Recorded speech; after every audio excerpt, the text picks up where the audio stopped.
కానీ ఒట్టిగా కొంతమంది ట్రైనింగ్ కొట్టాలనుకుంటాం, ఒక ట్రైనింగ్ లేదు, ఒక చేసేది లేదు. కానీ ఈ రోజు మనకు విశ్వకప్లో చూస్తే 15 లక్షల రూపాయలు ముందు ఇచ్చి ట్రైనింగ్ ఇచ్చి నీ అంత కెపాసిటీ చూసి వరుసగా అంటే ఒక తెలియదు ఈ దేశం ముందుకు పోవాలనుకుంటే చేసే పని ఇలా మోడీ గారు చేస్తా ఉన్నారు.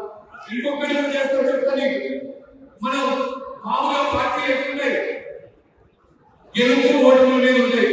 గెలవాలంటే ఏం చేయాలి, ఏ దొంగ పనికి సిద్ధంగా ఉంటాయి. కానీ ఈ 20 రోజుల్లో బీజేపీలో వచ్చింది నిజంగా బీజేపీ ఒక దేశం కోసం పనిచేసేటప్పుడు ఒక నీళ్లు ముందు నీళ్లు తక్కువైతే దాన్ని ఎట్లా శ్రమపడేటోళ్ళు, దేశ సమగ్రత ఎట్లా అది ఎక్కేటోళ్ళు, నెక్స్ట్ 30 ఏళ్ళ తర్వాత మన దేశం సమస్యలు ఏంటని చూసేటోళ్ళు, దేశం కోసం 100 రకాల ఆర్గనైజేషన్స్ పనిచేస్తున్న ఒకే ఒక పార్టీ బీజేపీ.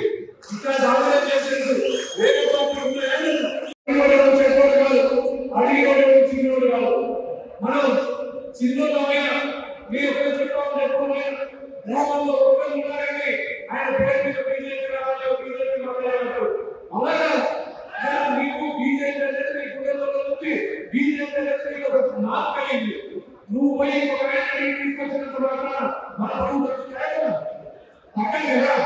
అందుకే చెప్తా ఉన్నా, మీరు ప్రతి ఊళ్ళో బీఆర్ఎస్ కార్యకర్తల్ని అందరూ అడగండి, దయచేసి ఇది మంచి సమయం, మళ్ళా ముందు రాదు, ఈ రైతు నిండిపోయే అవకాశం ఉంది.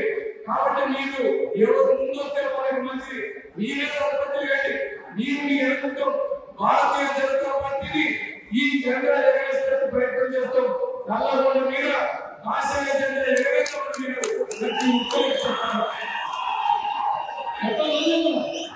చెప్తారమ్మని అందరినీ తీసుకురామని అందరి వివరం.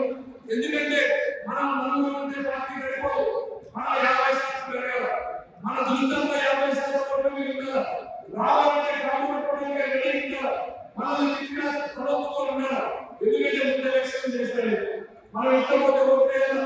మీకు అందరికీ ఎవరు రావాలి, కొంతమంది అన్నా